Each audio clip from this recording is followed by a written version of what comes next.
자, 시작하시죠. 특강이라 강의 계획서가 뭐 대단히 의미가 있지는 않은데 한번 짧게 보도록 하겠습니다. 자, 그래서 리마인드 특강 오늘부터 2주간 진행되고요. 이제 매년 한 연기 1기 사이에 하거나 1기 2기 사이에 했는데 올해는 원래 안 하려고 그랬어요. 이제 올해는 좀 힘들기도 하고 그래서 그냥 안 해야겠다 이렇게 했는데 1기가 종강할 때쯤 되니까 이 양반들이 공부 안 할 것 같아갖고 걱정이 되더라고. 그래갖고 그냥 급하게 좀 잡았어요. 자, 그래서 수강 대상은 1기 수강생분들 대상이고요. 그래서 예전에는 이거 동강을 안 찍었거든요. 그냥 어차피 뭐 대단한 내용 하는 게 아니고 같이 책이나 한번 읽어봅시다 이런 의미라서 굳이 이제 부담될까봐 동강 안 찍었는데 안 찍었더니 이제 지방에 있는 수강생분들이 엄청 불만을 가지시더라고요. 그래서 찍긴 찍어요. 그분들을 위해서. 근데 이제 우리 수강생 아닌 분들도 볼 수 있지 않습니까? 근데 제가 생각할 때는 크게 의미가 있을 것 같지는 않습니다. 왜냐면 강사별로 좀 흐름이 달라요. 그래가지고 괜히 이제 우리 수강생 아닌 분들은 꼬일 수 있으니까. 그래서 제가 생각할 때는 그냥 김기원 노무사가 어떻게 흐름 잡는지 한번 보고 싶다 이런 분들은 뭐 의미가 있겠습니다만은 괜히 들어가지고 좀 뭔가 꼬이면 안 좋을 것 같아서 우리 수강생 아닌 분들한테는 굳이 수강을 권하지 않습니다. 자, 그래서 강의 목표를 보시게 되면 노동법에 대한 전반적인 큰 그림을 그리는 거예요. 그래서 사실 우리 오늘 하루 동안 근기법을 정리하는데 책을 다 읽을 수는 없지 않습니까? 제가 막 읽어드리고 이렇게 할 수는 없고 저는 책을 갖고 놨는데 안 볼 거예요. 그래서 쭉 그릴 거거든. 그래서 어떻게 하냐면 6시간 딱 진행하는데 시작할 때 저 왼쪽 끝에서 저 오른쪽 끝까지 편서 쭉 하면서 이거는 이거고 이거였죠 하고 딱 끝나고 나면 쉬는 시간이에요. 이제 그러고 나면 다음 시간 넘어가고 이렇게 진행됩니다. 근데 이제 강의 들으시는 분들은 판서는 별로 의미 없고 어차피 연기 때, 1기 때, 2기 때, 3기 때 계속 그리는 그림들이에요. 그래서 판서는 의미 없고 그냥 그 페이지를 써놨으니까 옆에다가 혼자 책 보시면서 아 이게 있었지 이렇게 그냥 그 빠르게 한번 책 읽어본다 이런 느낌으로 보시면 되겠습니다. 그래서 그 제가 카페 공지에도 올렸는데 그 일주일 동안 근기법 좀 진하게 읽고 좀 거칠게 강의 보면서 같이 한번 더 보고 다음 주에는 또 노조법이랑 기타 법령이랑 이런 거 진하게 한번 읽고 오시고 너무 암기 부담 가지지 마시고 그냥 내용 이해 중심으로 읽고 오세요. 그냥 그래서 그 텍스트 읽고 오시고 다음 주 주말에 또 한번 쭉 그려보고 이러면은 얼추 이제 한 2회독 정도의 효과를 달성할 수 있다 보니까 그리고 2기를 들어가시면 특히 이제 평일반 분들은 감을 많이 잃었을 거니까 더더욱더 좀 의미가 있지 않을까 이런 생각이 듭니다. 그래서 그 목표가 이제 이번 특강의 목표다 이렇게 정리하시면 될 것 같아요.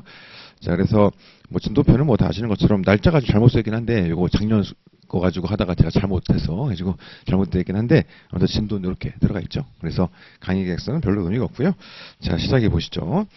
자, 오늘 그 주제 목록표가 나간 게 있는데 제가 오늘 다룰 주제들이랑 옆에 이론 판례 페이지를 써놨어요. 그래서 페이지 펴놓고서 좀 빠르게 눈으로 보시면서 이렇게 아 이게 있었지 큰 그림 중심으로 이렇게 좀 따라오시면 될 것 같고 뭐 여기 없는 주제들도 뭐 숫자 수로 다르긴 다릅니다. 근데 메인 주제로서 이렇게 한번 진행해 보려고 그래요. 그래서 지금 잡아놓은 주제가 근기법 총 45개라서 6시간 나누면은 한 타임에 한 7개 정도? 뭐 8개 정도 이렇게 하면은 얼추 맞을 것 같습니다. 그래서 어차피 막 새로운 내용을 하고 막 이런 게 아니라서 감 잡고자 이런 거니까는 우리 평소에 강의하는 것처럼 막 딜레이 돼가지고 이렇게 하진 않고 최대한 빨리 끝내드려요. 그래서 매년 할 때마다 4시 반까지 맞춰보는 걸로 노력하겠습니다. 이렇게 하는데 잘 되진 않더라고. 그래서 보통 한 4시 반에서 5시 사이 정도에 많이 끝나요. 그래서 너무 늦게 끝나지는 않을 거고 그래서 빠르게 한번 같이 보는 걸로 이렇게 해보시면 좋을 것 같습니다.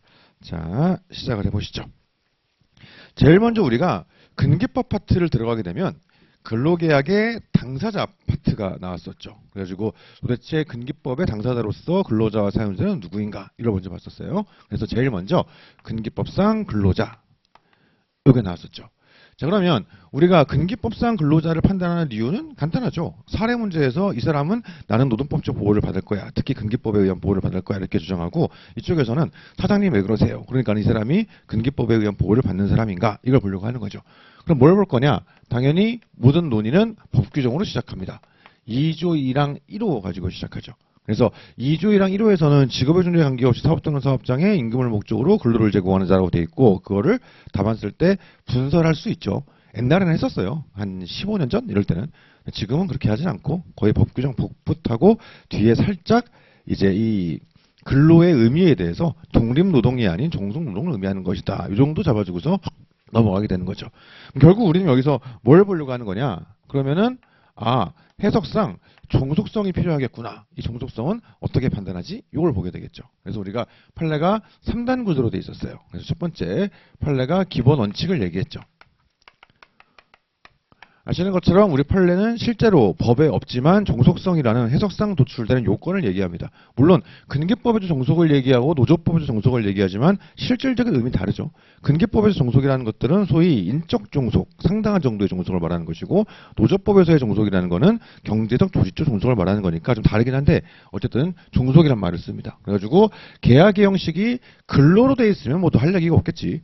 물론 이론상으로는 외관상 근로계약으로 돼 있다 하더라도 실질은 도급 위임일 수도 있어요. 근데 이론상으로 그런데 실제로 위임 도급을 근로로 세팅할 리가 있나? 현실적으로는 거의 확률이 제로에 수렴되죠. 그래서 어쨌든 계약의 형식이 뭐 근로로 돼 있든 도급으로 돼 있든 위임으로 돼 있든 그게 중요한 게 아니고 실질이 종속관계하에서 근로를 제공했는지를 보자. 그리고 거기에 대한 구체적 판단 기준으로 내치상시의 슬픈 이야기가 나오죠. 그래서 구체적 판단 기준 요게 나옵니다.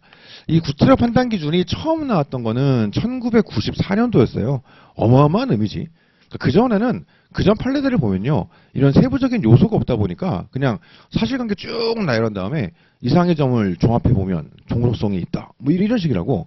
그러다 보니까 이 내치상시의 슬픈 이야기라는 이 요소가 제시된 거는 법적 안정성의 측면에서 굉장히 큰 의미가 있는 것 같아요. 근데 그 이후에 IMF가 오고 IMF 이후에 산업구조가 다변화되고 고용관계가 또 이제 다양화되고 그러다 보니까 이거를 세부적으로 판단하기 위해서 입장을 약간 바꿨더라. 그래서 한 3가지 정도의 변화가 있었어요. 첫 번째, 개별적 구체적 지휘감독을 상당한 지휘감독으로 바꿨고요.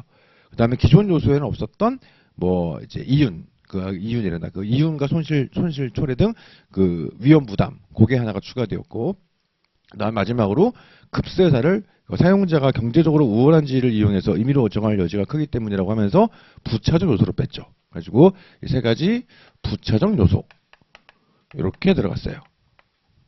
그래서 일반적으로 근기법상 근로자 인지를 묻는 문제가 나왔을 때 가장 기본 포맷 어떤 문제가 나와도 일단 쓰고 들어가는 거 이게 목차로 굳이 얘기하면 이게 로마자 2번의 법규정 3번이 판례의 뭐 기본 입장 뭐 이런 느낌으로 우리가 들어가게 되죠.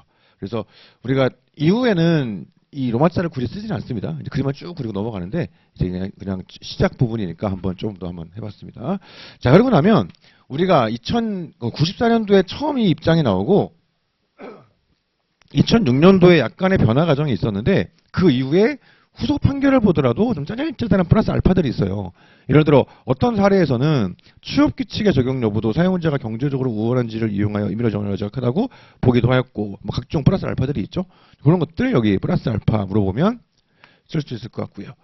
그 외에 아예 특정 직군들을 상대로 아예 세부 기준이 세부적인 법리가 따로 나오는 것들이 있었어요. 뭐가 있었냐? 구체적 검토로서 최근에 가장 유력한 거는 플랫폼 종사자. 그래서 올해 만약에 근기법상 근로자가 출제가 된다면 가장 유력한 건 낸 것 같아요. 그래서 요거 하나 있었고요. 두 번째, 그 소사장 계약의 특성을 고려해가지고 내치상시에 플러스 알파를 얹어주는 그렇죠. 그 강독감 보차 소사장 문제가 있었고요. 그 다음에 외관상 임원으로 세팅돼 있는 그 위임으로 세팅이 돼 있는 임원들 요 문제도 있었고요. 플러스 알파로 이제 특고들도 있는데 특고들은 사실 뭐 특고들에게 적용되는 특수한 법리가 있는 게 아니니까 뭐 굳이 안 써도 특히 문제는 없을 것 같습니다. 예를 들어서 시험 문제에서 뭐 레미콘 기사, 학습지 교사, 뭐 골프장 캐디, 보험 모집인 이런 분들이 나오면 여기서 그냥 끊으면 되겠지. 뭐 4번으로 쓸 수는 있는데요. 뭐 특고 그래가지고 뭐 이런 비판이 있지만 별도의 다른 법리를 우리 법원이 제시하고 있지 않다. 뭐 이렇게 뭐 쓸 수는 있겠습니다만은 그게 문제를 푸는데 크게 도움되는 건 아니니까 필수는 아니겠지. 아무튼 이게 로마자 4번 이런 식으로 들어가겠죠. 자, 그 다음에 두 번째로 근기법상 근로자 문제가 나오게 되면 우리가 주로 물어보는 거는 계약의 형식이 도급이나 위임으로 돼 있다 보니까 이게 근로계약 맞음? 이걸 주로 얘기하는데 또 다른 축으로는 외관상 근로계약인데 근기법 보호를 받는지가 문제되는 경우도 있어요. 그게 외국인 노점이었죠. 그래가지고 외국인도 만약에 외국인을 이제 사가지고 일을 시키고 있는데 외국인이랑 뭐 도급 위임으로 세팅이 돼 있다. 그러면 이렇게 논점에 들어가겠습니다만은 적어도 아직은 그런 경우는 없으니까 외관상 근로계약이에요. 그래서 근로계약이면 당연히 근기법상 근로자로서 보호를 받아야지라고 되는데 근데 얘는 외국인이야. 그러다 보니까 또 다른 논점이 거기서 나오죠. 그래서 그 근로자 개념 2조이랑 1호에서는 근로자를 이렇게 규정하고 있는데 요거 외국인들한테도 적용될 것이냐? 되겠죠. 소위 속지주의 원칙에 의해서 오케이 적용될 겁니다. 외국계 기업이라 하더라도 국내에 들어오면 국내법 적용 받는 거고 외국인이라 하더라도 국내에서 근로하면 국내법 보호를 받게 될 거예요. 근데 문제는 뭐냐? 일반적인 외국인이 아니라 불법 체류 외국인 얘네들은 어떻게 할 것이냐? 이게 문제되는 이유가 있죠. 왜 문제가 되느냐? 출입국관리법에서 불법 체류 외국인의 취업 자체를 금지하고 있으니까. 그럼에도 불구하고 외국인이 취업이 금지되어 있는 이 불체 외국인이 취업했을 때 근기법에 의한 보호를 받을 것이냐. 소위 논리체계적 해석이 필요할 거예요. 우리 판례는 여기서 뭡니까? 출입국관리법의 취지도 얘기하고 근기법과의 관계도 얘기하고 뭐 이런저런 얘기들 하지 않습니까? 그러면서 보호를 받는다. 끝. 이런 식이죠. 그래서 혹시 얘가 나왔다? 그러면은 여기 로마자 3번이 들어갈 수 있겠죠. 뭐 한 발 더 얹어준다고 치면은 그것도 쓸 수 있죠. 뭐 이 문제를 푸는데 직접 연관되는 건 아닙니다만은 우리 헌법재판소는 외국인을 하더라도 이제 소위 일할 환경에 대한 권리에 대해서는 아예 근기법 보호를 뛰어넘어서 기본권의 주체성까지 인정을 해주죠. 그런 얘기들을 요거 쓰면서 살짝 얹어줄 수도 있겠다. 그래서 우리가 보통 요 논점에 나오면 로마자 2번, 로마자 3번 이렇게 답안을 보통 구성하고 있었어요. 이게 첫 번째 주제. 근기법상 근로자죠. 자, 그러고 나면 두 번째 주제, 근기법상 사용자로 넘어갑니다. 근기법상 사용자. 자, 사용자를 보는 이유는 뭐냐? 근기법을 얘가 준수해야 되니 말아야 되니 이걸 보려고 하는 거지. 근기도 마찬가지고 노조도 마찬가지인데 사용자 파트가 문제가 되는 건 기업 내부에 문제가 있고 기업 외부에 문제가 있어요. 그래서 이거를 요즘에 잘 쓰는 표현은 아닌데 그 서울대학교 김유성 교수님 책에 보면 이런 표현을 써요. 사용자 개념의 내부적 획정. 그래가지고 이 내부적으로 어디까지가 사용자인지 선을 그어주자. 이거 논점이 하나 있고 두 번째 사용자 개념의 외부적 획정이 있어요. 그래서 이 사용자라는 개념이 우리 회사 밖에서는 어디까지 이들에 대해서 영향을 미치게 되는지 여기에 대해서 구획을 좀 그어줘 보자. 외부적 획정 이런 말을 쓰기도 합니다. 이걸 다른 말로 근로기준법상 사용자 개념 확장이라고도 하고 다른 말로 묵시적 근로계약관계 법률이라고도 하는 거죠. 자, 그러면 일단 사용자 개념이라는 건 2조 1항 2호에 나와 있죠. 2조 1항 2호에 의하면 사용자 개념은 세 가지가 돼 있어요. 사업주가 있고 사업의 경영 담당자가 있고 근로자에 관한 사항에 대해서 사업주를 위하여 행위하는 자가 있어요. 자, 우리 법에서는 사용자란 사업주, 사업의 경영 담당자, 근로자에 관한 사항에 대해서 사업주를 위하여 행위하는 자를 말한다라고만 돼 있지 이게 뭔지를 말을 안 해. 그러니까 그 세부적인 내용들은 해석이 바뀌어져 있을 겁니다. 자, 그러면 전통적 의미에서의 사용자라는 건 당연히 얘를 말하는 걸 거예요. 사업주. 회사의 주인, 그렇죠? 예를 들어 제가 사업을 개시한다. 제가 사업주죠, 그렇죠? 그 다음에 제가 법인을 만들었다. 그럼 그때는 법인이 사업주가 되겠지. 그래서 근로계약 상대방으로서의 사용자, 1차에서 잘 나오는 거죠. 근로계약 체결 상대방으로서 사용자는 사업주를 말하는 거지 경담이라든가 행위하는 자는 아닌 거니까. 그래서 근로계약 체결 상대방으로서의 사용자가 전통적 의미에서의 사용자인데 우리 법은 왜 사용자 개념을 사업주로 한정하지 않고 이쪽으로 넓혀 놓았는가? 간단하죠. 사업주에게만 근기법 준수 의무를 부과해서는 근기법의 실효적으로 준수할 수가 없겠다. 왜냐하면 실제 우리 회사에서 사업을 경영을 담당하는 건 경담이고 근로자들에 대해서 플러스로 지휘 감독을 하는 사람들이 또 존재하다 보니까 그렇죠. 그래가지고 근기법의 실효성을 확보하기 위해서 경담이라든가 행위하는 자 이런 사람들에게까지 넓혀주고 있다. 뭐 경담 같은 경우는 이 사업주랑 위임계약을 체결한 거죠. 자, 근데 만약에 이 경담으로 위임계약 체결되어 있는 얘가 나는 경담 아니고 근로자인데요? 이래버리면 이쪽은 좀 들어가는 거죠. 내수상치 슬픈 이야기 플러스 임원에 대한 법리 가지고서 근로자인가 보게 되는 거고 그 다음에 만약에 뭐 근로자들이 얘를 상대로 너 사용자인데요? 이러면은 나 경담 맞음? 이걸 이제 따져보게 되는 거니까 사용자 논점이 될 것이고 그렇게 돼 있죠. 그래서 우리가 근로자 논점하고 사용자 논점이 은근히 헷갈려요. 생각보다 막상 문제를 보면. 그래서 누가 무엇을 주장하는가를 따져보면 되겠죠. 얘가 나 근기법에 의한 보호를 받아야 되는데요? 이렇게 하면 근로자성의 논점이 되는 거고 그 밑에 애들이 너 사용자니까 책임져야지 이렇게 얘기하면은 얘가 사용자인지가 논점이 되는 거고 이제 그런 식으로 좀 이제 바뀌게 될 겁니다. 자, 그러면 우리가 생각할 수 있는 거 경담이란 무엇이냐 경담의 개념에 대해서 판례가 나온 게 있죠. 사업주랑 경담은 기본적으로 위임계약을 체결했어요. 근데 사업주로부터 이 위임계약을 체결하면서 사업계획 전부 또는 일부에 대해서 포괄적인 위임을 받아가지고 대외적으로 사업을 대표하거나 대리하는 자 이게 경담됐습니다. 그리고 플러스 구체적 사례가 있었죠. 그게 의료원장 케이스예요. 여기 의료원 법인이 있고 그 다음에 각 대학병원들이 있고 각 대학병원에서 근무하는 직원들이 있었어요. 그래가지고 이게 각 대학병원들이 독립재산제로 운영되다 보니까 외관상 별개의 기업인 양 운영되어 오긴 했는데 실제로는 이게 하나의 조직이었다. 이런 경우에 의료원장을 상대로 뭔가 주장할 수 있느냐? 주장할 수 있다. 이런 거죠. 오케이. 그렇게 볼 수 있을 것 같습니다. 자, 우리가 실제로 보면 하나의 기업이긴 한데 이 안에 별개의 기업체인 것처럼 운영되는 경우들이 있잖아요. 그러니까 뭐냐면 자 예를 들어서 좀 응용을 좀 해보면 정리해고 쪽이랑 응용을 좀 해보면 예를 들어 이렇게 우리 회사가 있어요. 사업 부문이 한 세 가지가 있는 거야. 여기가 유통을 하고 여기가 제조를 하고 그 다음에 여기가 교육을 해요. 그래서 우리 회사는 유통사업본부 여기 본부장이 따로 있고 제조사업본부 본부장이 있고 교육사업본부 본부장이 있는 겁니다. 그리고 다 이원화돼 있어. 서로 간에 교류가 없어요. 나는 우리 회사에 들어올 때 처음에 교육부서로 배치가 되면 죽을 때까지, 죽을 때까지는 아니지. 그만둘 때까지 여기만 있는 거예요. 상호 전직 가능성이 없어요.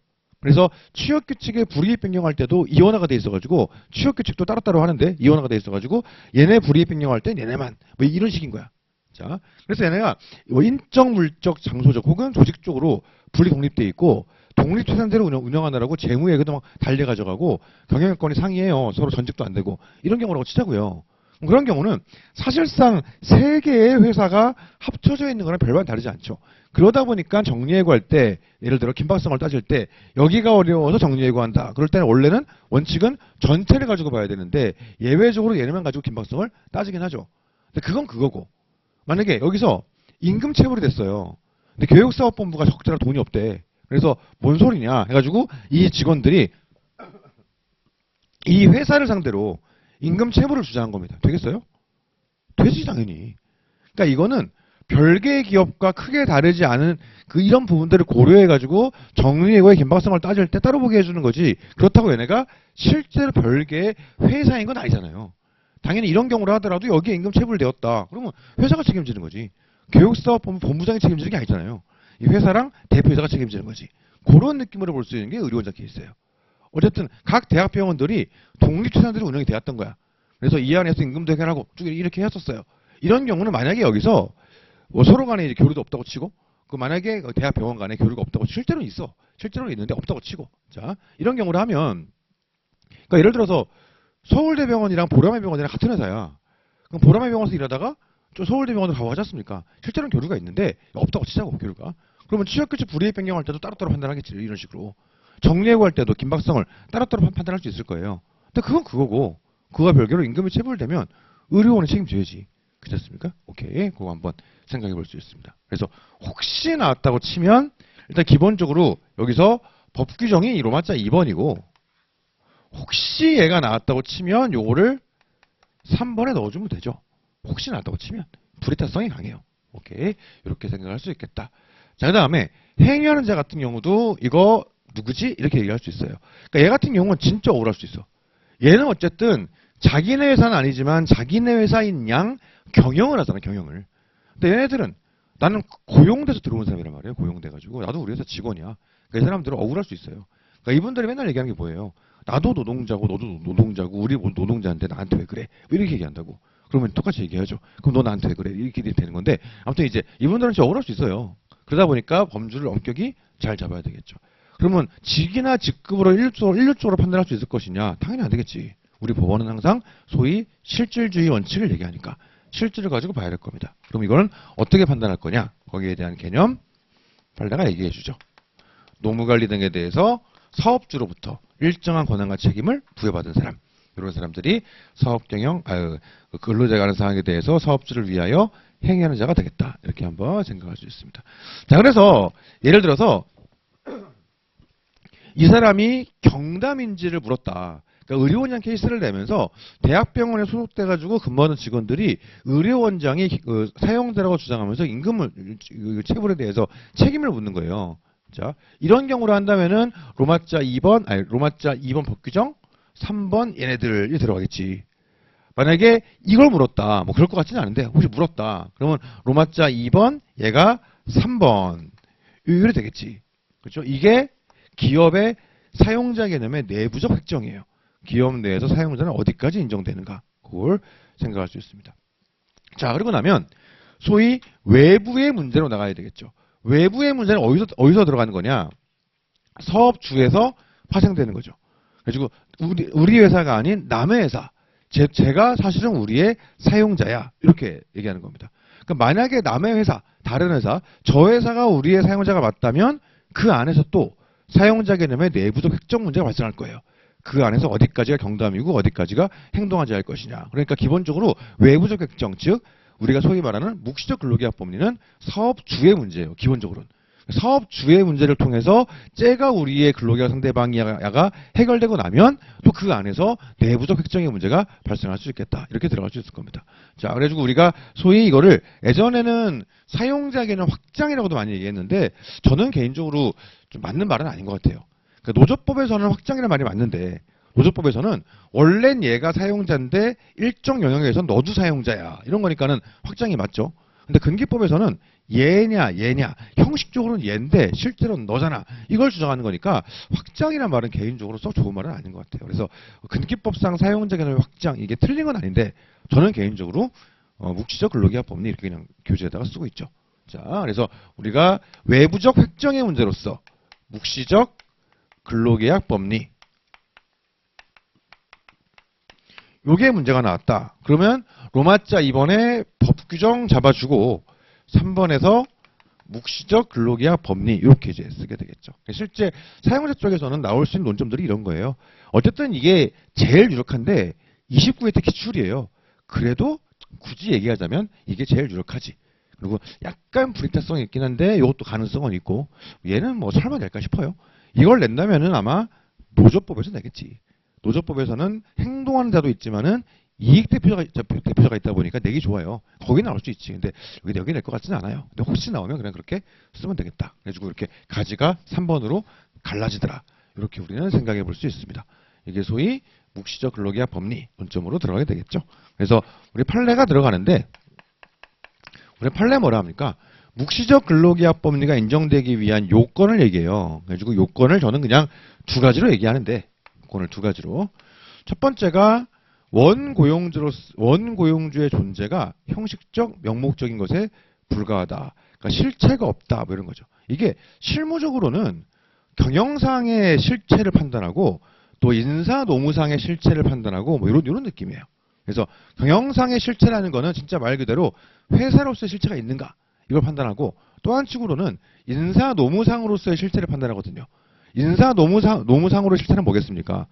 인사권을 우리가 행사하니 째가 행사하니 뭐 이런 거예요. 결국 우리 판례가 얘기하는 이 두 가지 이걸 베이스로 보통 실무에서 컨설팅을 할 때 그런 체크리스트를 가지고 방향성을 가지고서 보고서가 나오게 되는 이제 그런 구조가 됩니다. 그럼 첫 번째로 보는 거 원고용주의 존재가 형식적 명목적이다. 그래서 원고용주의 존재가 형식적 명목적이라서 일개 사업 부서 정도의 역할 혹은 노무대행 기관 정도의 역할을 하고 있는 거지 독립된 경영 주체로서의 사업주로 보기 좀 어렵다. 이런 측면이 있는 거죠. 자, 두 번째로 뭘 얘기할 수 있을 것이냐. 저는 이걸 묶어가지고 그냥 제3자가 노무지휘권을 행사한다. 이렇게 표현하는데 우리 판례는 한 세 가지 얘기하죠. 실제 근로제공 상대방도 3자고 임금 지급 주체도 3자고 실제 종속성도 삼자와의 관계에서 인정이 되고 이게 삼자더라. 저는 이걸 묶어가지고 그냥 삼자의 지휘명령권 존부 이렇게 표현하는데 이렇게 두 가지 요건, AND 요건으로 두 가지를 모두 갖추면 원고용주가 아닌 삼자가 근로계약 상대방으로서의 책임을 지게 되겠다. 그래서 묵시적 근로계약 법리가 인정이 되면 그 삼자가 사업주가 되는 거고 그 안에서 사용자 개념의 내부적 획정이죠. 경담 행동하는 자 따지게 될 겁니다. 그 회사의 대표이사는 경담이니 전무님은 경담이니 뭐 이런 식으로 이제 들어가게 되겠죠. 이게 두 번째 주제 근기법상 사용자였어요. 자 그러고 나면 세 번째 주제로 균등처우가 들어가는데 실제 우리가 그 근기법 총칙 파트로 들어가는 거죠. 근기법 총칙 파트에서 기억을 떠올려 보시면 3조부터 5조까지가 있었어요. 근로기준법 총칙 그래가지고 근기법은 최저기준이니까 이 기준을 이유로 낮추지 마라 뭐 등등등 있지 않습니까? 이거 대등한 관계에서 동등한 지위에서 계약을 체결해라. 그 다음에 했으면 잘 준수해라 이런 거. 형이상학적인 이야기들이죠. 2차에선 아무 의미 없는 것들 있었고요. 그 다음 6조부터 10조까지가 그나마 이제 그 실질적으로 근로자 보호 관점에서 의미를 가지는 거죠. 그러니까 네가 사람을 고용했으면 당연히 이 정도는 해야지. 이런 거. 이게 6조부터 10조입니다. 그래서 6조에 나오는 게 제일 먼저 균등처우죠. 요거를 볼 거고 그 다음에 7조가 강제근로 금지고요. 8조가 폭행금지죠. 얘네들은 절대 안 나와요. 이렇게 말을 못해요. 얘가 나오면 내가 팔을 자르겠습니다. 이렇게 말 못해. 나올 수도 있긴 있어요. 근데 확률이 너무 희박하죠. 그래서 실제로는 2차에선 보지 않습니다. 미래형 문제예요. 언젠가 나올 수 있을 것 같아. 근데 아직은 아닌 것 같아. 자, 그 다음 9조에서는 중간 착취의 배제가 있고요. 그 다음에 10조가 공민권 행사죠. 공민권 행사 같은 경우는 계륵이요, 계륵. 판례가 딱히 없어가지고 안 나올 것 같은데 그래도 그나마 얘네들에 비하면 조금 더 확률이 있는. 그래가지고 이거 버리기가 애매하네 해가지고 이제 이게 서브노트에 들어가는 있어요. 네, 심줘서 보진 않는데 들어가는 있더라. 이렇게 볼 수 있습니다. 자, 그래서 우리가 사람을 썼을 때 이 정도는 해야지라고 하는 기본 원칙 3조부터 10조인데 5조까지는 뭐 나올 리가 없고 그 다음에 6조부터 10조까지 나올 수 있는데 우리가 이 중에서 힘을 주는 건 6조 균등처우랑 9조의 중간 착취의 배제가 되겠다. 그럼 지금 보면 이게 지금 세 번째 주제가 균등처우고 우리 교재는 60페이지죠. 네 번째 주제가 중간 착취의 배제 이렇게 들어갑니다. 자, 세 번째 균등처우 보시게 되면 제일 먼저 뭐 하겠어요? 모든 논의는 법 규정에서 시작하죠. 그래서 6조가 일단 나오게 될 거예요. 이게 당연히 로마자 2번으로 들어가겠지. 여기서 모든 논의가 시작이 됩니다.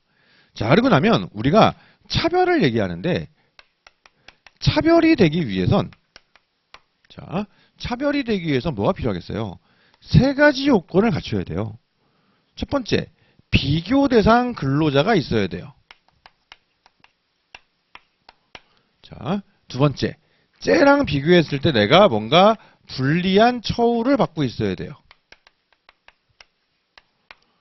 그리고 쟤랑 비교했을 때 내가 불리한 처우를 받고 있는데 거기에 합리적 이유가 없어야 돼요. 요 세 가지를 모두 갖추어야 우리는 차별이다. 이렇게 얘기할 수 있겠죠. 자, 그러면 비교 대상 근로자를 어떻게 선정할 것이냐 이걸 따져봐야 돼요. 그러니까 모든 차별이 마찬가지예요. 예를 들어서 노조법에서 그 창구 단일화 절차에 참여한 교섭대표 노조가 되지 못한 소수 노조가 공정대표 의무를 얘기하죠.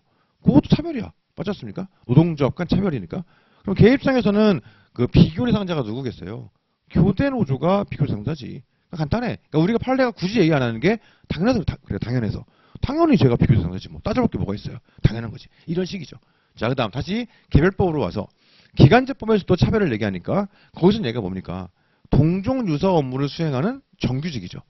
법에 나와 있잖아 그냥. 기간제법 8조에. 동종 유사 업무를 수행하는 정규직에 비해서 비교해서 차별적 처우를 하지 못한다. 차별적 처우란 합리적 이유 없이 불리하게 처우하는 거. 이렇게 나와 있는 게 기간제법이지 않습니까? 그러니까 기간제법에는 이게 원제가 나와 있어요. 동종 유사 업무를 수행하는 정규직 이런 식으로. 그러면 근기 6조에서의 비교 대상 근로자는 무엇이냐? 마찬가지죠. 법에 나와 있어요. 성국 신사가 다른 근로자. 혹은 성국신사가 다른 근로자 집단 이렇게 얘기할 수 있을 겁니다. 자, 그러면 이론상으로 얘기하면 여기는 그냥 성국신사 들어가면 되겠지. 또 우리 판례는 여기다가 한마디를 더 하죠. 법이 없는데 저는 개인적으로 그냥 이거 근기 6조를 좀 엄격하게 적용하기 위해서 말 맞추는 느낌이긴 한데 개인적으로는 아무튼 뭐라 합니까? 본질적으로 동일한 비교 집단이어야 한다고 하죠. 그리고 이 본질적으로 동일한 비교 집단을 어떻게 판단하는지도 말을 안 해요. 그냥 본질적으로 동일한 비교 집단이어야 된대. 그러면서 본질적으로 동일한 비교 집단인지를 판단한 사례가 한 두 개 있는 거죠. 그러니까 우리 판례가 법리적으로 본질적으로 동일한 비교 집단이란 이렇게 판단하는 거야가 없어요. 그러니까 저는 개인적으로 이게 뭐지? 라는 생각이 좀 있습니다. 좀 세게 얘기하면 족보가 없는 거 아닌가? 이런 생각이 좀 개인적으로 들긴 들어요. 물론 이제 제가 공부가 짧아가지고 잘 이해를 못하는 걸 수도 있는데 저는 이렇게 법에 없는 걸 얘기할 거면 그러니까 이런 요건이 나오는 거는 충분히 뭐 그럴 수 있을 것 같아요. 그럴 수 있는데 낼 거면 말을 해줘야지 이게 뭐라고. 근데 말을 안 하니까 그런 문제가 있겠더라 이런 겁니다. 언젠가 말할 것 같긴 해요. 우리가 근기법상 근로자에서 아주 오랜 기간 동안 종속성이 있어야 돼 라고 하면서 이거 어떻게 판단하는지를 말을 안 해오다가 94년도에 가서야 비로소 얘기했던 것처럼 언젠가는 사례가 쌓이다 보면 언젠가는 말을 할 것 같긴 한데 아직까지는 이게 뭔지를 모르겠어요. 그냥 본질적으로 동일한 비교 집단이어야 된대. 그리고 만약에 본질적으로 동일한 비교 집단이 아니면 거기서 그냥 커트가 돼버리는 거죠. 만약에 이 안으로 들어왔다. 그럼 그 다음 따져봐야 되는 게 쟤네가 나랑 본질적으로 동일한 비교 집단인데 성국신사가 다르니? 이걸 따져보는 거지. 플러스 성국신사. 우리가 출제 확률상으로는 당연히 나온다면 사회적 신분 쪽, 그 공무원을 비교 대상으로 했던 그 공무직 사례, 그렇죠? 그게 그 가장 유력할 수 있습니다. 약간 불이타성을 가게 되면은 이제 국적도 가능성이 제로는 아니에요. 우리 기본서 각 주에 있죠. 항공기 기장들의 수염. 이게 이제 국적 문제니까 뭐 굳이 얘기한다면 그 정도 뭐 생각해 볼 수 있을 것 같아요. 그래서 제가 볼 때는 올해 균등처가 나온다면 공무원 비교 대상 쪽이 아주 가장 압도적으로 유력하다 이렇게 볼 수 있습니다. 자, 관련해서 이쪽에 플러스 세부적인 사례로 나오는 게 케이스가 두 가지 케이스가 있는 거죠. 공기업의 무기계약 전환. 요 케이스가 하나 있고 두 번째 케이스가 이제 방금 얘기했던 것처럼 vs 공무원을 비교 대상자로 할 수 있는가. 이게 이제 골 때리는 게 뭐냐면 공무원을 비교 대상자로 할 수 있는가 논점에서 골 때리는 게 기간제법에서는 비교 대상자성을 인정해주고 여기서는 또 인정을 안 해주고 그러니까 이걸 합치면 이런 식이에요. 같이 근무하는데 국가랑 사법상 직접 근로계약을 체결한 그 근로자들 둘이 있는 거예요. 근데 얘는 기간의 정함이 없고 얘는 기간제예요. 같은 일을 해. 근데 얘네가 공무원들하고도 같이 일하는 공무원하고도 뭐 동종 유사 업무를 해요. 그래서 얘네가 공무원을 상대로 차별을 얘기했던 겁니다. 그럼 얘는 근기 6조를 얘기해야 되고 얘는 기간제법을 얘기하겠지. 얘는 인정이 안 되고 얘는 인정이 되는 이 골 때리는 상황이 발생하다 보니까 이게 좀 앞뒤가 안 맞는 거 아닌가 이런 생각이 들긴 듭니다. 소위 이제 논리체계적 해석을 따져봤을 때 앞뒤가 안 맞잖아. 이런 비판이 사실 좀 있기는 있어요. 자, 그 다음 불리한 처우란 무엇이냐? 합리적 이유가 없다는 것은 무엇이냐? 이것도 뭐 판례가 기본 입장이 있으니까 얘기해 볼 수 있을 겁니다. 그래서 목차야 뭐 짜기 나름인데 뭐 한다고 치면 요거 3번으로 얘기를 할 수 있고 이 세부적 검토 얘가 4번으로 들어갈 수 있다. 요걸 한번 생각해 볼 수 있겠죠. 자, 그 다음 플러스로 근기 6조 논점이긴 한데 근기 6조를 적용하지 않은 새로운 법리가 적용된 케이스가 있었어요. 이게 사용자가 행정청인 경우 근로계약상의 근로내용과 무관한 다른 사정을 이유로 차별을 할 수 있는가? 자, 기본적으로 이 성국신사는 뭐예요? 근로계약상 근로내용과 무관한 다른 사정이에요. 기본적으로 성국신사를 이유로 차별을 금지하는 이유는 만들어 놓은 이유는 근로계약상의 근로내용과 무관한 사정 중에서 성국신사 가지고 차별하면 안 되지 이런 겁니다. 근데 근로계약상의 근로내용과 무관한 다른 사정은 이거 외에도 무수히 많아요. 그 무수히 많은 사유 중에서 성국신사를 이유로 해서는 안 돼라고 막아놓은 거죠. 자, 그런데 아예 이런 거에 한정되는 게 아니라 그냥 근로계약상의 근로내용과 무관한 다른 사정 일체를 가지고 차별을 금지하는 걸 이제 금지하라는 법리가 도출될 수 있을 것이냐? 사실은 어렵죠. 왜냐? 법이 없으니까. 헌법상 기본권으로서의 평등권이라는 건 직접적 대사인호를 가지지 않아요. 법률의 매개를 통해서 간접적 대사인호를 가지지. 결국 이런 애들을 법을 통해 금지하는 것도 헌법 11조의 평등의 원칙을 근로관계에서 실현시키고 있는 겁니다. 법률의 매개를 통해서. 따라서 평등권이 실현되기 위해선 법률의 매개가 있어야 되고 법으로 금지하지 않으면 차별 대상이 안 돼요. 예를 들어 어느 회사에서 사용자가 뉴스에 나온 거야. 어느 사용자가 회사에서 직원 간의 차별을 하는데 왜 하나 봤더니 이 사람의 별자리 운세 이걸로 차별을 하는 거야. 나는 개자리랑 핏이 맞는 것 같아 이러면서 막 음양오행 이거 꽂혀 있어. 그래가지고 사람 뽑을 때도 나무가 많은 사람만 뽑고 막 있지 않습니까? 그다음에 불이 많은 사람 안 뽑고 막 이러는 거야. 또라이지. 근데 그렇다고 해서 그거를 노동법 위반이야 이렇게 할 수는 없지 않습니까? 그러니까 근로계약상의 근로내용과 무관한 다른 사정을 이유로 한 차별 이거는 원칙적으로 가능하지가 않아요. 근데 그걸 우리 법원이 된다고 하지 않습니까? 그러니까 이게 뭐지? 라고 우리가 따져보게 되는 거죠. 자, 그래서 그 논점에 나오게 되면 로마자 2번에서 뭘 씁니까? 그 논점에 나오게 되면 2번에서 헌법 11조 평등권 얘기해주고 이게 구체화되기 위해서 근기 6조에서는 균등처우를 얘기하고 있고 남녀고용평등법 8조에서는 동일가치 노동 동일임금 원칙을 이야기하고 있다. 이렇게 들어가게 되는 겁니다. 물론 실제로 더 얘기할 수 있죠. 비정규직법에서는 기간제에 대한 차별을 금지하는 거 마찬가지죠. 고령자 고용촉진법에서 연령을 이유로 하는 근로계약상 차별을 금지하는 거 마찬가지죠. 장애인 차별금지법에서 마찬가지죠. 무수히 많지. 근데 대표적으로 이런 것들을 이제 좀 네임드들을 얘기하는 거지. 가장 유명한 이런 것들을 우리 법원이 얘기하고 있더라. 그리고 판례로 넘어가는 거죠. 근로계약상의 근로내용과는 무관한 다른 사정을 이유로 차별할 수 있는가? 안 된다. 요 법리가 나오게 되죠. 그래서 이게 나온다고 치면 로마자 2번, 로마자 3번 이렇게 들어가게 될 거예요. 그래서 여기에 대한 검토는 뭐 더 얘기 안 해도 괜찮을 것 같고 이렇게 우리가 목차가 구성이 되었더라. 그러다 보니까 이 법리 가지고서 얘를 비판하는 분들이 있어요. 사용자가 행정청인 경우에는 여기는 국립대학이 장이었고 여기는 대놓고 국가네. 그렇습니까? 사용자가 행정청일 때는 근로계약상의 근로내용과 무관한 다른 사정을 이유로 차별하지 말라면서요. 그럼 이 경우는 근기 6조는 물론이고 이 법리에 의해서 보호돼야 되는지도 봐야 되는 거 아니냐 이런 비판이 있어요. 근데 그거는 제가 생각할 때는 이 사건에서 당사자들이 제대로 주장을 하지 않은 게 영향을 좀 미친 게 아니겠는가 뭐 싶긴 합니다. 근데 일반 민사가 아니라 국가를 상대로 하는 거니까 행정소송이지 않습니까? 그래서 민사소송법상의 변론주의 원칙이 적용되는 게 아니긴 한데 어쨌든 간에 이제 주장 안 한 게 영향이 좀 있지 않을까 뭐 생각이 들긴 드는데 어쨌든 그런 비판들이 많이 있어요. 이 법리는 여기도 적용했어야지. 그래서 이게 근로계약상의 근로내용과 무관한 다른 사정을 이유로 한 차별이 아닌지 봤어야지 라는 비판이 있더라. 충분히 할 만한 비판이죠. 오케이. 그렇게 한번 생각할 수 있습니다. 그래서 이런 식으로 균등처우 정리할 수 있어요. 자, 그러고 나면 중간 착취의 배제를 얘기해 볼 건데 중간 착취의 배제 이 얘기를 해볼 건데요. 중간 착취의 배제 문제가 나오게 되면 일단 법 규정으로 시작하죠. 구조로 시작합니다. 법 규정. 그래서 이게 보통 로마자 2번으로 들어가죠. 자, 구조에서 중간 착취의 배제하면 생각해 볼 수 있는 게 여러 가지가 있어요. 첫 번째, 누구든지라고 하죠. 주어가 달라요. 보통 사용자는으로 시작하는데 여기는 누구든지 이렇게 하니까 사안 적용할 때 짧게라도 써먹을 만하죠. 실제 근기법에서 누구든지라고 나오는 게 딱 두 개 나와요. 첫 번째 근기법 구조, 일자리 가지고 장난치는 거. 그렇죠? 두 번째 뭐가 나오냐? 저 뒤에 2차에서는 안 보는 건데 1차 때 잘 나오는 거죠. 그 취업방해 금지 있지 않습니까? 누구든지 다른 사람의 취업을 방해할 목적으로 비밀기호 등을 사용해서는 안 돼. 거기서 또 누구든지가 나와요. 거기서 누구든지가 나오는 이유는 밥줄을 끊으려고 하니까.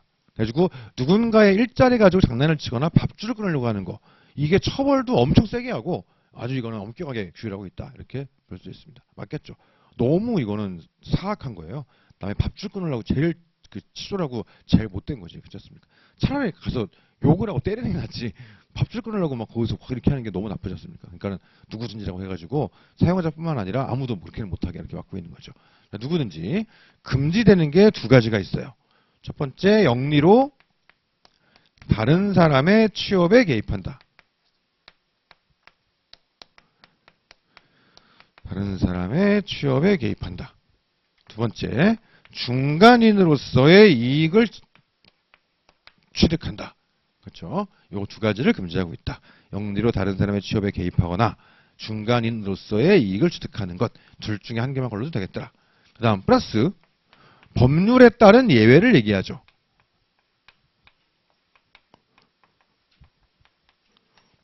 그리고 더 추가한다고 치면은 형사처벌 조항이 있다. 근기 육지도 마찬가지죠. 여기도 형사처벌 조항이 있다. 이렇게 이야기를 해볼 수가 있습니다. 그래서 이게 보통 로마자 2번에 들어가잖아요. 그러니까 우리가 일기 때 죄송합니다. 일기 내내 얘기했는데 목차가 꼭 우리 책과 같아야 되느냐? 아니에요. 그렇죠? 그리고 지금 서브가 다음 주쯤 나올 것 같은데 그 서브도 기본적으로는 기본서랑 거의 목차가 같은데 약간 다른 것도 있어요. 약간. 그러면 기본서 목차가 맞는 거냐, 서브가 맞는 거냐? 둘 다 맞아요. 그건 이제 거의 같게 만들어놨습니다만은 그렇습니다. 그래서 딴 얘기인데 옛날에는 제가 그래서 사례집을 낼 때 일부러 기본서랑 목차를 다르게 했었어요. 일부러 초반에 사례집을 낼 때 왜 그랬냐면 이렇게 할 수도 있고 이렇게 할 수도 있다. 그래가지고 이게 이렇게 탄력적으로 할 수 있는 거다. 보여드리려고 이렇게 스킬도 부릴 수 있고 이렇게 하는 것도 보여드리려고 했단 말이에요. 그랬더니 되게 많은 분들이 헷갈린다며 이렇게 얘기하더라고. 그래서 안 되겠다 해가지고 맞춰버린 거예요. 지금은 거의 다 맞춰놨잖아. 이렇게 복사하듯이 이렇게 하면 돼요. 맞춰놓은 거고 갈수록 강의도 그렇게 좀 정형화되게 가고 있는데 어쩔 수가 없는 것 같아. 그러니까 다수의 좀 이제 효용성을 따지다 보니까 그렇게 되는 것 같아. 아무튼 정답이 있지는 않은데 보통 우리는 이게 로마자 2번으로 들어가죠. 오케이. 그래서 얘가 로마자 2번. 그럼 3번은 판례로 넘어갈 텐데 어떤 판례가 있냐? 제일 먼저 개념이 있죠. 영리로 다른 사람의 취업에 개입한다는 것의 의미는 무엇이냐? 여기에 대해서 판례는 근로계약 성립 또는 갱신 쪽을 얘기하죠. 내가 실제로 이 사람을 이 회사에 꽂을 수 있는 실질적 영향력을 가진 사람이에요. 그러니까 실질적으로 이 영향력이 없는 사람이면 의미가 없고, 그렇죠? 나는 아무것도 아닌데 내가 꽂아줄게 돈 줘봐. 이거는 그냥 사기지 그냥. 그렇죠? 이거는 안 되고 실제 내가 꽂을 수 있는 사람이기 때문에 내가 제안하고 돈을 받은 거예요. 그래야 처벌하는 거죠. 오케이? 그 사람이 다른 사람의 근로계약 체결이나 갱신의 영리성을 가지고 이제 영향력을 행사하는 것. 이걸 우리는 영리로 다른 사람의 취업에 개입한다 그래요. 참고로 우리가 교재 내용 보시다가 뭐 답안에 잘 쓰는 건 아닌데 교재에 있다 보니까 이게 뭐지 이런 게 있는데 뭐가 있냐면 우리가 일본 노동기준법을 베껴온 거니까 툭 까놓고 거기도 이런 게 있어요.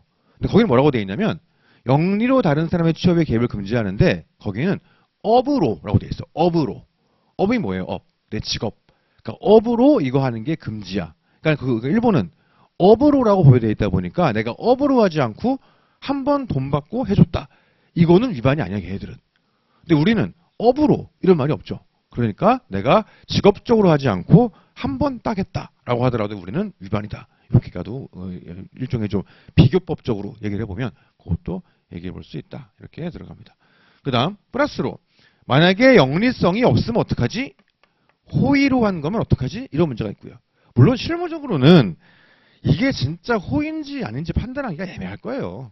그러니까 사실관계를 놓고 보면 조카를 호의로 꽂아줬는데 조카를 꽂아주니 우리 형이 고맙다고 나에게 고가의 시계를 주었다 이거지 않습니까? 그러니까 대법원이 볼 때는 애초에 시계 받을 목적으로 이렇게 한 게 아니고 그냥 호의로 해준 건데 뒤에 그냥 감사 인사를 받은 거다. 뭐 이런 건데 사실 뒤에서 해주면 롤렉스 이거 어떻게 알아? 그거 모르는 거 아니야 사실. 그러니까 사실은 이제 검사의 입증 문제긴 한데 검사가 이거를 영리성을 입증을 못한 거지. 근데 아무튼 그런 문제긴 한데 실무적으로는 되게 애매해요. 어쨌든 간에 호의로 하는 거는 위반으로 보기가 어렵다. 이런 거고요. 그 다음에 다른 사람의 취업에 개입하였다. 요거 그 실제 구체적인 알선이 없으면 어떡할 거냐. 요것도 한번 생각해 볼 수 있겠죠. 오케이. 그래서 여기가 영리로 다른 사람의 취업에 개입 쪽 파트를 쫙 정리하게 됩니다. 그 다음 중간인으로서 이익 취득. 요거 개념을 얘기해 주죠. 우리 판례가 주목하는 건 근로관계의 존속중에 주목하는 거죠. 여기는 성립갱신, 여기는 존속중 개념을 쓸 수 있을 거예요. 그 다음 법률에 따른 예외를 우리가 판단해 볼 수 있겠죠. 크게 두 가지가 있어요. 이 위쪽 영리로 다른 사람의 취업에 개입 쪽에서 판단해 볼 수 있는 건 1차에서 공부하시는 직업안전법상 유료직업 속에서 그거 생각해 볼 수 있고, 그렇죠? 우리가 뭐 참고로 1차 용역이긴 한데 어떤가요? 유료직업 속의 사업을 하기 위해서는 등록을 해야 되죠. 등록. 무료직업 속의 사업은 신고만 하면 되고, 유료직업 속의 사업은 등록을 해야 되죠. 국내에서 할 때는 지자체에 등록하고, 국외로 해외 근무자 뽑을 때는, 소개할 때는 장관에게 등록하고 하셨습니까? 그런 거 따져봐야 될 것이고, 그 다음에 만약 그런 경우라면 문제가 없겠지. 법률에 의한 경우니까. 두 번째, 중간이 일치도 문제가 나오게 되면은 이거는 파견법 한번 따져볼 수 있겠죠. 파견법은 어떻습니까? 기본적으로 장관에게 허가를 받죠. 3년마다 갱신 허가 받아야 되고 1차 때 나오는 거, 그런 것들 한번 생각해 볼 수 있습니다. 그런 것들이 들어갈 수 있겠다. 그래서 이런 판례들, 얘네들을 묶어서 우리는 로마자 3번으로 넣더라. 이렇게 되어 있습니다. 이렇게 들어갈 수 있겠죠. 자, 그래서 이렇게 지금 자르면은 분기 6조랑 9조랑 잘라가지고 이렇게 들어갈 수 있을 거예요. 자, 그러고 나면 10조의 공민권에서 볼 수는 있는데 리마인드 특강이니까 이 정도는 못 넘어갑시다. 그래서 오케이. 지금 여기서 하는 게 1기 때 했던 주제만 하는 건 아닌데 그래도 뭐 굳이 저런 것까지 할 필요는 없을 것 같아가지고 넘어가는 걸로 할게요. 그 다음 추가로 뭐가 있습니까? 10조, 11조 이런 게 있죠. 10조, 11조. 10조, 11조 근로기준법의 적용 범위예요. 한 3년 전만 해도 아예 안 보던 거. 근데 최근에 판례가 하나 나왔죠. 이거 유급 휴일인 사람도 상시 근로자 수에 넣을 것이냐, 주유로 빠진 사람들 것이냐 판례가 나왔지 않습니까? 그래가지고 그나마 좀 나올 수 있겠다 이런 건데 최근에 올해 초에 판례가 또 나왔어요. 그거 서브에 추가했거든요. 그건 뭐 이기 가서 얘기하는 걸로 하고. 그래서 아무래도 올해 나온 판례가 출제되기 쉽진 않아요. 그해 나온 판례가 나온 적은 아직까지는 한 번이 있나? 없나 막 그래. 근데 그 한 번도 정말 그해 나온 건 아니야. 그 전부터 뭐 있긴 있었어. 그러니까 엄밀히 말하면 없어요. 아직까지는 그해 나온 판례가 나온 적은 없거든요. 근데 모르는 거 아니에요, 그것도. 그러니까 이제 우리는 버릴 수는 없죠. 근데 이제 한 2기 끝나는데 나왔다. 판례가 한 6월에 나왔다. 이건 안 나오겠지. 그렇죠? 어떤 분이 출제자가 들어가실지언정 한 6, 7월 달에 처음 나온 판례를 8월 달에 시험 내는 건 사람 새끼가 아니지. 그건 낼 리가 없어요. 근데 이제 그 초반에 나온 건 그래도 모르지. 그러니까 확률이 떨어지긴 하는데 보긴 봐야 돼요. 그래서 그거 추가할 겁니다. 그 다음에 11조 12조지. 10조 11조가 아니고 11조 12조 생각할 수 있고요. 그 다음에 13조라든가 뭐 14조 이런 것들은 뭐 2차에서 뭐 나올 수가 없으니까 여기까지가 근기법 총칙 파트가 되겠어요. 자, 그리고 나면 근로계약의 성립 파트가 들어가죠. 칸이 애매하게 남아가지고 첫 시간은 4개만 이제 워밍업으로 하고 다음 시간부터 좀 빠르게 들어가는 걸로 할게요. 그래서 잠깐 쉬었다가 근로계약 성립부터 또 이런 식으로 한번 진행을 해보겠습니다. 자, 35분에 시작할게요.